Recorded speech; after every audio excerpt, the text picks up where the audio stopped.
Allah adalah beserta orang-orang yang sabar. Dan janganlah kamu katakan terhadap orang yang terbunuh di jalan Allah bahwa mereka mati. Bahkan mereka hidup, akan tetapi kamu tidak merasa.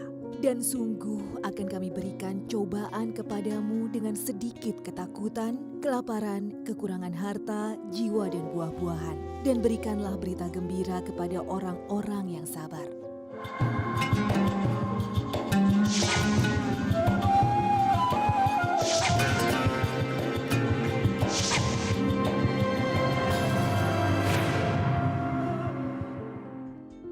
Assalamualaikum warahmatullahi wabarakatuh. Selamat pagi pemirsa Tawakal yang dirahmati Allah Subhanahu wa Ta'ala. Terima kasih sudah kembali bersama Tawakal, saya Farid Hasan. Pemirsa, dalam kehidupan rumah tangga masalah sudah pasti ada. Ada juga masalah tidak sedikit ada kehadirannya orang ketiga.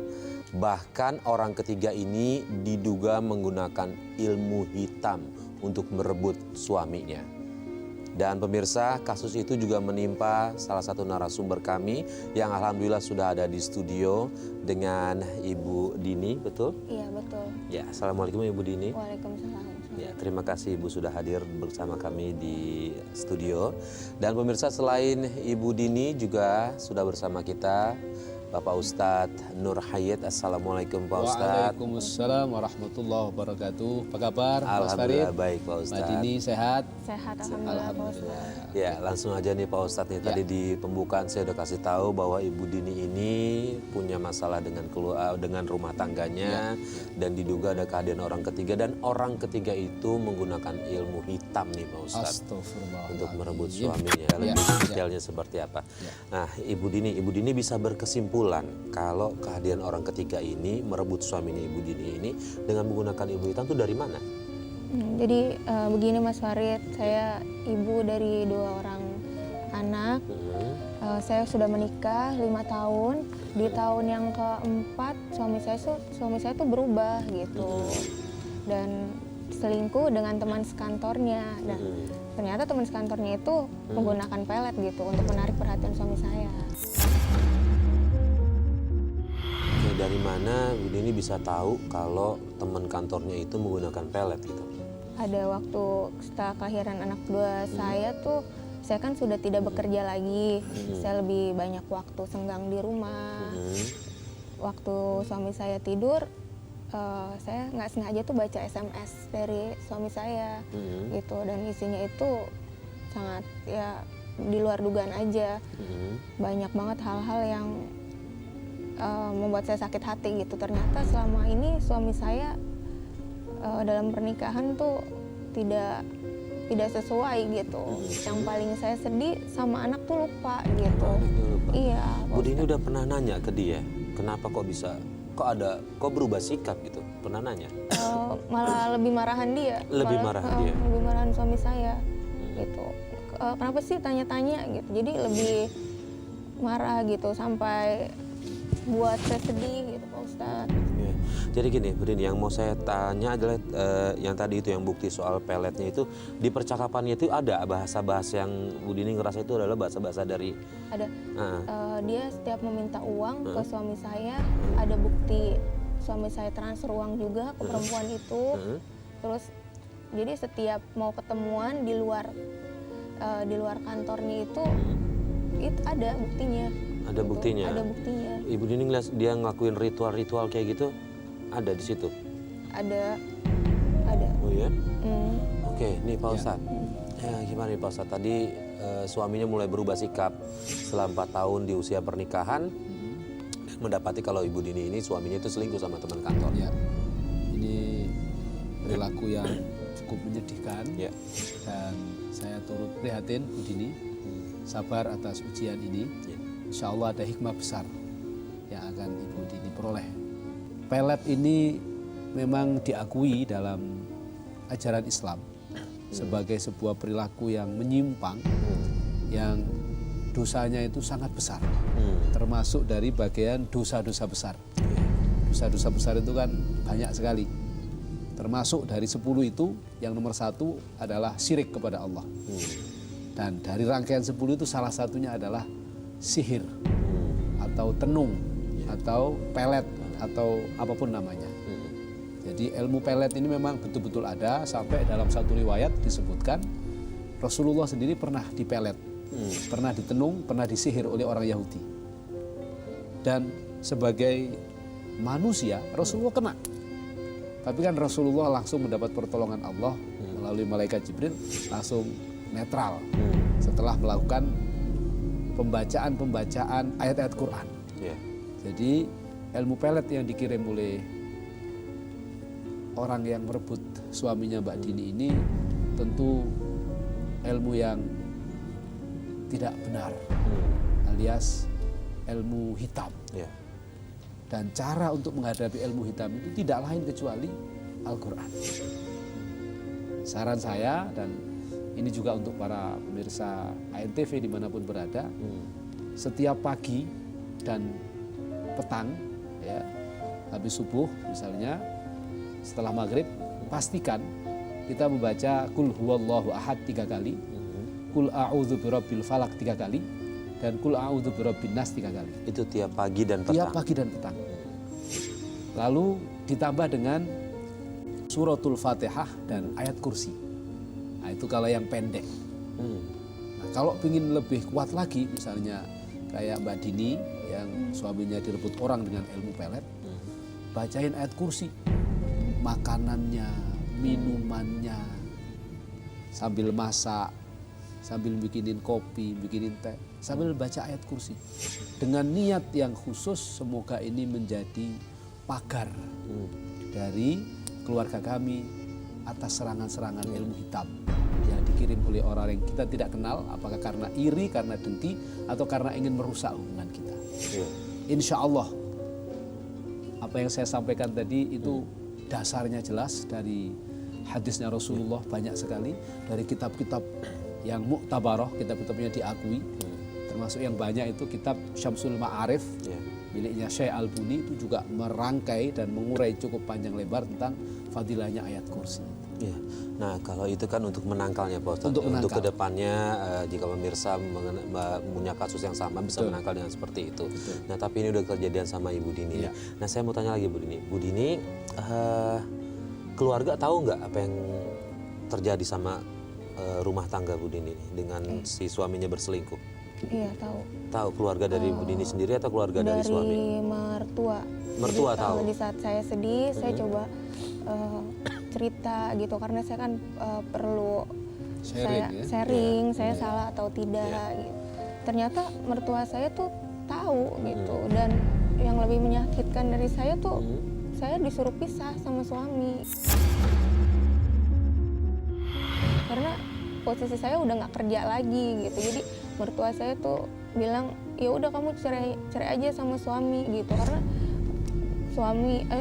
mertua saya tuh pengen dapetin yang lebih baik dari saya gitu. Dan saya jadi agak banget. materialis juga lah kira-kira begitu. Iya, karena mengetahui kalau Bu Dini udah berhenti kerja gini. Nah Pak Ustadz, untuk posisi orang tua nih Pak Ustadz, boleh menganjurkan cerai ke anaknya cuma lantas gara-gara pasangannya tidak bekerja gitu? Ini orang tua yang jelas tidak bertanggung jawab. Orang tua yang baik tidak akan pernah menyarankan hal-hal yang merusak kehidupan keluarga putra-putrinya. Karena Allah Subhanahu wa taala melalui Rasulullah itu telah menegaskan abghadul halali 'indallahi at-talaq. Perkara yang boleh dilakukan tapi paling dibenci oleh Allah itu adalah tolak. Tolak itu cerai. Ini nasihat untuk siapapun, untuk yang berkeluarga atau orang tua yang memiliki anak yang berkeluarga. Kalau dia beragamanya benar, beragamanya baik, pasti dia tidak akan menyarankan untuk cerai. Orang tua yang baik, orang tua yang benar pasti akan berupaya mencari solusi dari setiap problematika anak-anaknya. Apalagi tahu kalau anaknya yang selingkuh. Jadi dari kasusnya Mbak Dini kita tahu bagaimana orang tua yang baik dan orang tua yang tidak baik. Saya kembali kepada hadisnya Rasulullah, perkara yang boleh tapi dibenci itu adalah tolak. Itu ibaratnya sampean hidup penuh bergelimang harta, tapi tidak disukai oleh siapapun. Kira-kira nyaman apa enggak hidupnya? tentu nggak nyaman. Apalagi yang nggak suka ini Allah Subhanahu wa Ta'ala. Kira-kira nyaman apa enggak? Pasti tidak nyaman. Maka perceraian adalah jalan terburuk kalau memang itu harus diambil. Dan perceraian itu memang boleh dalam Islam selama ada syarat-syarat. Syarat-syarat yang memperbolehkan perceraian misalnya ketika terjadi kekerasan rumah tangga yang tidak lagi saling menghormati dan menghargai. Yang kedua, ketika seorang suami tidak bisa memberikan nafkah lahir dan batin. Ketiga, ketika seorang suami sudah tidak bertanggung jawab lagi, meninggalkan dan termasuk salah satunya selingkuh, boleh bercerai. Tapi kalau misalnya ada upaya untuk islah, untuk memperbaiki diri, itu lebih baik. Karena pernikahan itu tidak main-main. Maka apa yang tadi Mas Farid tanyakan, bagaimana orang tua yang meminta cerai itu? Ini orang tua yang salah, orang tua yang tidak bertanggung jawab. Dan pemirsa ANTV dimanapun berada, jangan ikuti model orang tua yang semacam ini. Karena selain ini akan menghancurkan kehidupan putra-putrinya, juga akan merusak tatanan sosial kemasyarakatan yang ada. Iya. Bu Dini, setelah Ibu Dini tahu jawaban mertua seperti itu, Bu Dini ngikutin apa kata mertua atau mencoba untuk bertahan? Saya mencoba untuk bertahan. Kenapa? Boleh tahu? Karena saya kan punya 2 anak. Kebetulan waktu itu anak saya yang 1 tahun itu panas, mungkin karena saya pikiran. Jadi saya coba datengin ke perempuan itu, niatnya ingin ngomong baik-baik dengan membawa 2 anak saya yang sedang sakit ke kantornya. Tapi dengan membawa bukti-bukti SMS itu saya print gitu. Semoga ingin ngomong baik-baik. Semoga saja dia bisa tersadar gitu bahwa saya tuh udah punya anak, sedangkan saya wanita gitu, dia juga wanita gitu. Mau menyentuh hatinya lah ya, mencoba memberitahu ke dia. Ya. Tapi terus, malah suami saya malah ngebela perempuan itu.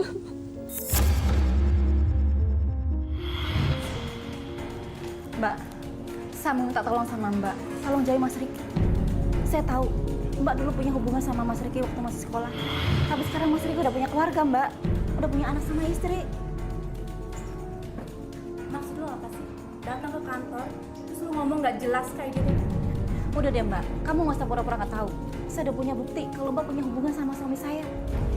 Mbak, kita sama-sama perempuan. Tolong ngerti lah Mbak. Itu urusan lo ya. Kalau gue mau sama laki lo kenapa? Kalau laki lo juga mau sama gue? Mau lo apa? Astagfirullahaladzim Mbak. Mbak, tolong jauhi Mas Riki Mbak. Awas ya kalau Mbak masih deket-deket sama Mas Riki. Maksud lo apa? Lo ngancam gue, hah? Kok kamu malah tambah marah-marah sih? Seharusnya saya yang marah, kamu yang ambil suami saya. Lo yang datang ke sini ngajakin ribut ya? Saya udah datang baik-baik ke sini ya, minta tolong sama kamu untuk jauhin Mas Riki. Tapi kamu malah nyolot sih. Mendingan Mbak pergi deh dari sini. Mbak bikin malu saya ya. Ini apa nih? Bikin ribut, gak malu apa dating karyawan yang lain? Kamu selalu belain dia sih? Kamu juga ngapain sih? Bikin ribut segala macam. Mas, harusnya Mas yang malu. Udah, ya. Kamu pulang. Ntar saya jelasin dulu, oke? Ayo, pulang! Ya, saat ini memang Ibu Dini mungkin sudah hopeless. Ya. Dia harus mau gimana lagi, keadaan anaknya sakit. Sementara di situ suaminya justru bukan yang ngebela istrinya, tapi malah mengusir istrinya pergi. Ini kita bisa pahami dari sisi karena suaminya kena pelet tadi, Pak. Ya. Karena mungkin suaminya masih dalam pengaruh sihir, sehingga rasionalitasnya sebagai suami yang harusnya membela istri dan anaknya menjadi tumpul, menjadi ketul, dan tidak lagi Tertutup dia ya. bisa digunakan secara normal karena tertutup oleh sihir tadi. Nah, oleh karena itu ada baiknya memang dalam berkehidupan keluarga ini harus punya waktu khusus untuk kita sholat berjamaah bareng, baca zikir bareng, baca Quran bareng, sehingga ini akan menjadi tameng, menjadi pagar dari setiap upaya jahat orang-orang yang iri atau dengki. Karena bisa jadi kita tidak melakukan kesalahan apapun, Mas Farid. Iya. Tapi kalau Mbak Dini sama suami terlihat bahagia, orang lain bisa iri dan ingin merusak. Nah, itulah peran setan yang luar biasa untuk memecahkan hubungan suami istri. Nah, ini yang harus kita perhatikan dalam kehidupan berkeluarga kita, termasuk oleh para pemirsa ANTV dimanapun berada, agar kita punya special time yang khusus untuk kita gunakan bersama keluarga, merawat dan menjaga keluarga kita lahir dan batin. Insya Allah dengan begitu tameng-tameng itu akan semakin memperkuat jalinan keharmonisan rumah tangga kita. Bu Dini, mertua sendiri mendukung nggak sih perselingkuhan itu? Iya, karena posisi saya sudah tidak bekerja lagi, jadi tetap setiap saya mau curhat ya tetap aja udah lepasin aja suaminya gitu, dan itu membuat saya terpukul. Oke, Bu Dini dapat bukti nggak? Mungkin barangkali jangan-jangan nggak cuma suami aja yang dipel, mertuanya juga kena ilmu sihir nih. Mungkin nggak sempat berpikir itu nggak? Sempat anak saya juga ya suka sakit tiba-tiba, suka teriak-teriak sambil memandang ke arah tertentu, terus badannya kaku, dan ke dokter tidak ada apa-apa gitu. Dan itu kejadiannya sakit apa-apa. Iya, dan itu kejadiannya itu setiap malam Jumat gitu, dan itu Kliwon. Dan tadinya saya pikir selalu berpikir positif gitu, nggak mungkin lah sampai segitunya, dan ternyata benar, bukan di anak saya saja, di saya juga gitu. Saya merasakan sakit di perut gitu. Saya pikir namanya wanita, tapi berbarengan gitu. Baik lagi ke yang tadi itu, setelah datang, setelah diusir segala macam, artinya kan harusnya si wanita ketiga ini nih selingkuhannya tahu nih. Iya. Udah pasti tahu nih istrinya udah datang, udah ganggu segala macam. Nah, dia mengurungkan niat untuk meneruskan atau dia malah lebih makin nyakitin lagi? Iya, makin nyakitin lagi. Dia tidak terima dengan kedatangan saya. Dia datang kebetulan entah kenapa dia tahu saya lagi ada di rumah ibu saya. Kebetulan di waktu kelahiran anak kedua saya, setelah 3 bulan ayah saya kan meninggal, jadi saya nemenin ibu saya. Nah, di sana dia datang tiba-tiba, saya juga kaget. Sendiri? Sendiri, dia bawa tukang pukul. Saya nggak tahu, dia mencoba masuk gitu, saya nggak kasih. Saya nggak kasih, tutup pintu saya, kita ngobrol di luar baik-baik. Tiba-tiba ya saya dipukulin sama tukang pukul itu, dia nggak terima. Loh, keluarga gimana ngeliat itu? Iya, ibu saya nangis dan anak ayah saya nangis.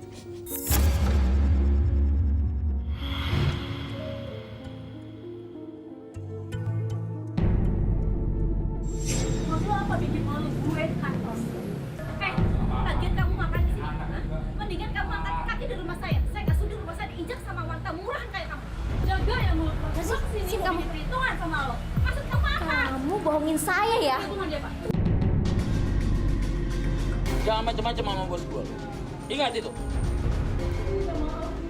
Mulai sekarang kamu nggak usah kerja tempat saya lagi. Pergi sana. Pergi sana. Saya Nggak masih ada tetap tetangga saat sabar. itu? Ada, cuma kan saya bilang nggak apa-apa. Ini kan urusan saya bilang udah nggak apa-apa. Saya coba untuk sabar aja. Terus ada tetangga yang bilang udah lapor polisi aja, katanya nggak usah gitu. Saya bilang ke perempuan itu dan ke tukang pukul itu, kalau memang ada urusan sama suami saya jangan ke saya, silakan urusin kalian berdua. Tapi dia tetap nggak terima, dia ngancem saya, suruh ngejauhin suami saya bingung. Kalau saya di mana? Saya ini kan istilahnya korban, Pak Ustadz. Memangnya saya salah deh, istilahnya saya salah ngasih password jadi istri. Tidak salah, justru sampean itu justru memperjuangkan hak yang seharusnya diperjuangkan Mas Farid. Apa yang dilakukan oleh Mbak Dini sudah benar. Hanya Mbak Dini kita sayangkan saat terjadi pemukulan itu kenapa tidak lapor polisi? Karena tidak boleh orang main hakim Saya sendiri. cuma pengen tunjukin aja ke perempuan itu gitu, bahwa saya masih tetap angkat derajat suami saya, Pak Ustadz, ke tetangga-tetangga saya, bahwa bukan suami saya yang salah tapi perempuan ini. Iya. Maka justru dengan kasus pemukulan itu bukan soal selingkuhnya yang diangkat, tapi pemukulannya terhadap Mbak Dini ini yang tidak diperbolehkan. Apalagi dilakukan di kediamannya. Di kediamannya. Ini kan sudah penyerangan, Mas. Iya, betul. Penganiayaan kalau pasal KUHP-nya itu. Gini, Bu Dini, setelah kejadian itu gimana hubungannya dengan suami ini? Pernah coba untuk kasusin sampai ke perceraian, cuma suami saya tuh entah kenapa minta rujuk gitu. Minta rujuk, nggak mau cerai dia. Nggak mau, mohon-mohon gitu. Dan saya mikir saya masih punya 2 anak, apalagi anak saya itu selalu bilang papa mana gitu, kangen papa gitu, kok papa nggak pulang-pulang. Jadi saya mikir ke anak aja sih Mas, Oke, dan saya berarti coba untuk memaafkan suami saya. Mau rujuk. Nah setelah itu perilakunya dia gimana? Berubah sudah? Ya saya coba untuk datengin orang pintar ya Pak, Mas Farid coba. Dan katanya dimandiin air garam gitu, coba untuk ya saya coba deh dengan cara itu mungkin suami saya berubah. Tapi kebetulan memang suami saya pulang kerja badannya pegel-pegel, jadi memang momennya waktu itu tepat sekali. Saya coba mandiin dan setelahnya abis itu dia sholat isya. Besokannya ya udah mulai terus sebulan ke depannya udah mulai inget anak Pak Ustadz gitu. Saya sih pentingnya inget anak aja deh, pulang gitu, nengokin anak, bawa anak jalan-jalan, dan itu saya udah bersyukur banget. Jadi Mas Farid memang betul bahwa salah satu informasi terkait sihir itu memang bisa dibentengi dengan garam. Kalau sudah lewat laut itu pasti akan hilang. Kita tidak boleh meyakini bahwa garam itu bisa menahan sihir, karena itu tidak ada dalam ketentuan syariah. Tapi kita berdoa semoga ya Allah dengan wasilah, dengan perantara garam ini, yang ini juga ciptaanmu, kau jaga rumah kami. Itu boleh, karena kita minta tolongnya kepada Allah. Tetapi yang paling utama dan paling bagus kalau kita mau menahan sihir atau melawan sihir yang sekarang dialami Mbak Dini, yang masih khawatir, sholat aja ya rajin, baca wirid. Mbak Dini tidak usah khawatir lagi, mulai besok kalau suami sudah kembali dengan kesadarannya, ingat sama istri, ingat sama anak, ya jaga terus komunikasi, sholat bersamanya, lalu baca wiridnya, ayat kursi, ditambahi suratul Fatihah. Ya, jadi mau bikin jamu, mau bikin susu, mau bikin apa, bacain Fatihah. Ya, habis itu disebul tamu. Ibu Dini, orang pintarnya itu ustadz atau mohon maaf dukun atau apa? Pendekatannya maksudnya melalui apa? Orang pintarnya itu guru ngaji sih Pak. Alhamdulillah, syukurlah kalau gitu. perempuan, Artinya pendekatannya pendekatan agama ya gitu ya, bukan melalui pendekatan yang logis-logis yang dia pikir bisa. Maksudnya gini Pak Ustadz, pertanyaan saya adalah jangan balas ilmu hitam dengan ilmu hitam lagi gitu yang saya. Ya syukur alhamdulillah kalau gitu dari itu. Nah setelah itu berarti dia sebulanan kemudian sadar ya udah mulai kangen anak. Sampai sekarang masih atau gimana? Ada pengaruh lainnya? Masih tetap ke anak sih sampai masih sekarang. Tetap ke anak, masih Kalau ke istri, Mbak Dini sendiri masih ada sakit, iya. Kadang suka setiap malam Jumat itu berbarengan. Jadi saya kalau suka ngeliat kalender gitu, setiap malam Jumat Kliwon jaga-jaga gitu. Jangan! Astagfirullahaladzim, Mama apaan sih? Mas, saya ngimpi serem banget Mas. Kayak dikejar-kejar setan, tapi rasanya nyata banget. Ma, makanya sebelum tidur baca doa dulu, Ma. Udah Mas, udah baca doa. Atau mungkin ini pengaruh jampi-jampi si Santi masih ada Mas? Ma, pakas saya. Gak ada yang namanya jampi-jampi. Ya, tidur lagi.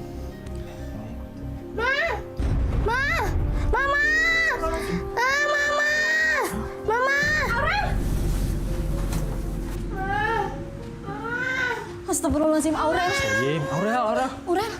Kamu kenapa nak? Nak.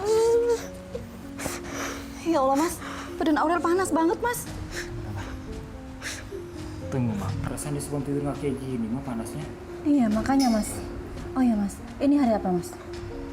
Sekarang sih Kamis malam, Ma. Nggak salah lagi Mas. Setiap malam Jumat pasti ada kejadian aneh kayak gini Mas. Kalau nggak terjadi sama aku, sama Aurel Mas. Ya Allah, lindungilah keluarga kami ya Allah.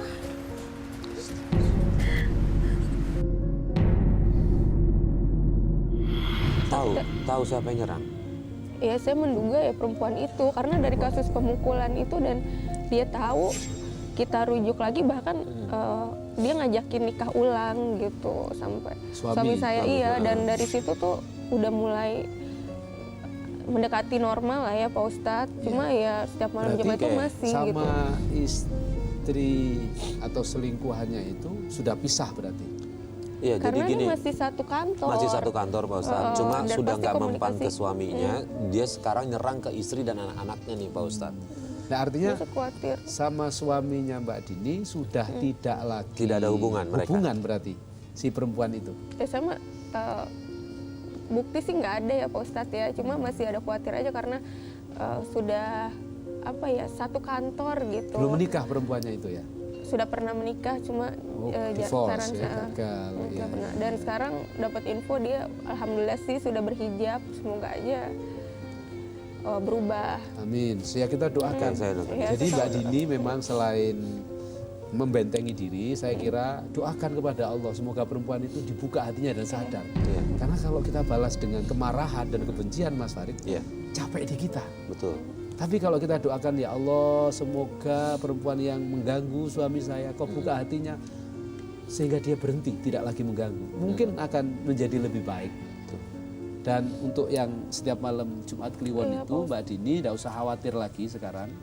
Ya, cukup setiap mau malam Jumat Kliwon undang tetangga yang ada untuk ngaji Quran bersama. Ya, ngaji Quran bersama atau kalau misalnya nggak ada budget, nggak ada biaya, ya Mbak Dini sama suami, Keluarga inti ya Ustadz. keluarga inti, udah bacain ayat kursi aja. Berapa banyak Pak Ustadz? Sebanyak-banyaknya. Minimal 50 kali, minimal 180 kali. 50 kali itu sejumlah ayat dari ayat kursi itu. Kalimatnya, kata-kata itu ada 50 kata. Dibaca itu. Atau sejumlah hurufnya 180. Baca aja. Lalu setelah itu berdoa kepada Allah, ya Allah, saya memohon kepadamu dengan keagungannya ayat kursi ini ya Allah. Kami berlindung padamu dari segala macam godaan syaitan yang terkutuk, termasuk dari sihir, dari orang-orang yang iri, dengki, dan zalim kepada kami. Insya Allah. Amin. Nah sekarang mengetahui ini keluarga dari suami itu yang kemarin-kemarin mertua nganjurin untuk cerai, itu gimana sikapnya sekarang? Ya mungkin udah mulai sadar juga Luluh karena juga. Lulu anaknya udah lebih merhatiin saya dan cucu-cucunya. Seperti itu sih Mas Farid. Nah, syukur alhamdulillah, berarti sekarang udah mulai membaik. Nah, terakhir yang masih mengganjal di Bu Dini itu apa ya? Selain kekhawatiran yang serangan tiap malam Jumat itu. Ya rasa khawatir aja, masih trauma, takut terulang lagi aja Mas Oke, Farid. ini Pak Ustadz udah pasti nih ibu-ibu di rumah yang mungkin punya kasus sama dengan Ibu Dini, dia khawatir suaminya akan mengulangi perbuatannya. Nah, amalan dan doa apa nih yang bisa ngebentengi dia dan juga bisa menjaga suaminya di luar nih, Pak Ustadz? Para pemirsa ANTV dimanapun berada, hidup kita ini memang tidak akan pernah lepas dari godaan dan ujian. Maka cara terbaik agar kita terbebas dari godaan dan ujian itu adalah dengan berlindung kepada Allah Subhanahu wa taala. Menyandarkan kehidupan kita sepenuhnya kepada Allah dan senantiasa meminta pertolongan kepada Allah Subhanahu wa taala. Bagaimana cara agar kita mampu sambung, wusul dalam meminta perlindungan kepada Allah? Kita ikuti sunnahnya Rasulullah. Kita selalu membaca ta'awudz. Jadi Mbak Dini dan ibu-ibu, bapak-bapak, para pemirsa Tawakal ANTV dimanapun berada, jangan pernah kita lupa setiap pagi, setiap sore, setiap saat dan waktu membaca a'udzubillahi minasyaitonirrajim atau a'udzubikalimatillahi tammati min syarri ma khalaq atau a'udzubillahi as-sami'il 'alim minasyaitonirrajim. Ini ta'awudz. Kalimat yang langsung dicontohkan oleh Rasulullah dalam kita meminta perlindungan. Setelah itu apa? Kita berbanyak membaca sholawat. Karena sholawat itu bisa menetralisir apapun. Dalam satu hadisnya Rasulullah SAW, beliau bersabda, barang siapa yang membaca sholawat 100 kali, membaca sallallahu ala Muhammad sallallahu alaihi wasallam 100 kali saja, maka qadallahu lahu hajatahu mi'ata hajatin. Allah akan memenuhi hajat orang itu sebanyak 100 hajat. Salasina fid dunya wa sab'ina fil akhirah. 70 hajat di akhirat, 30 hajat di dunia. Termasuk hajat di dunia misalnya kita ingin hidup bahagia, terbebas dari sihir, selamat, anak, istri, suami dijaga. Itu baru 5, masih ada 25 lagi. Jadi perbanyaklah membaca sholawat, insya Allah 30 hajat di dunia dipenuhi, 70 hajat di akhirat itu akan diberikan oleh Allah kepada kita. Dan yang terakhir, pastikan ayat kursi. Jangan sampai lepas dari zikir-zikir kita. Nah, ini Rasulullah yang bersabda dalam hadisnya beliau, kalau orang mau tidur membaca ayat kursi, maka orang itu akan dikawal oleh malaikat selama tidurnya sampai dia terbangun di pagi hari. Jadi ketika ada godaan, sihir, setan mau ganggu, ada malaikat yang jaga. Nah, kalau kita minta pertolongan orang, mana mungkin kita mampu membayar orang 24 jam. Tapi kalau kita baca ayat kursi, baca zikir kepada Allah, dilandasi oleh pasrah dan tawakal kepada Allah, insya Allah. Dan diakhiri dengan memperbanyak membaca suratul Fatihah. Nah, untuk Mbak Dini, saya kasih amalan agar tidak lagi khawatir setiap malam Jumat Kliwon, baca Al-Fatihah 100 kali. Ya, dengan niat khusus. Yang tahu Mbak Dini apa niatnya. Ya, salah satunya niat khusus, semoga keluarga kami terjaga dari berbagai macam musibah, termasuk musibah dan fitnah melalui sihir. Insya Allah Mbak Dini, percayalah kepada Allah, karena yang saya sampaikan ini adalah bacaan-bacaan Al-Quran dan tidak ada keraguan sedikit pun dalam Al-Quran. Dzalikal kitab la raiba fi hudal lil muttaqin. Mungkin itu Mas Farid. Baik, terima kasih Pak Ustadz Nur Hayat atas semua nasihat-nasihatnya. Mbak Dini, saya berharap apa yang disampaikan Pak Ustadz bisa diamalkan segera demi kelapangan dan ketenangan hati Mbak Dini. Dan saya doakan mudah-mudahan rumah tangga Mbak Dini baik-baik aja Pak Ustadz untuk kedepannya. Dan orang yang mau berbuat jahat justru malah berbuat baik, berubah. Yang penting bagaimana setelah itu dilakukan menjadi lebih baik, dijaga ibadahnya kepada Allah. Jangan sudah bahagia nanti lupa beribadah kepada Allah. Sholat jamaahnya suami istri harus dijaga, anak diajak, ngaji Qur'annya. Kalau berkelebihan rizki, sodako. Udah, itulah tameng-tameng terbaik dari segala macam mara bahaya dan musibah di akhir zaman, termasuk dari fitnah dan tenung santet segalanya itu. Karena apa? Dalam satu hadis Rasulullah bersabda, as-shadaqatu tadfa'ul bala. Sedekah itu yang akan menghindarkan kita dari segala macam bala, ujian, cobaan, musibah, termasuk fitnah dan tenung sihir semacamnya itu. Terima kasih Pak Ustadz. Dan pemirsa, akhirnya sampai di sini tawakal. Semoga kisah dari Ibu Dini ini bisa menjadi pelajaran buat kita semua. Intinya adalah perkuat ibadah, jangan jauh dari Allah, tetap bertawakal. Saya Farid Hasan undur diri. Wabillahi taufik wal hidayah. Wassalamualaikum warahmatullahi wabarakatuh. Waalaikumsalam warahmatullahi wabarakatuh.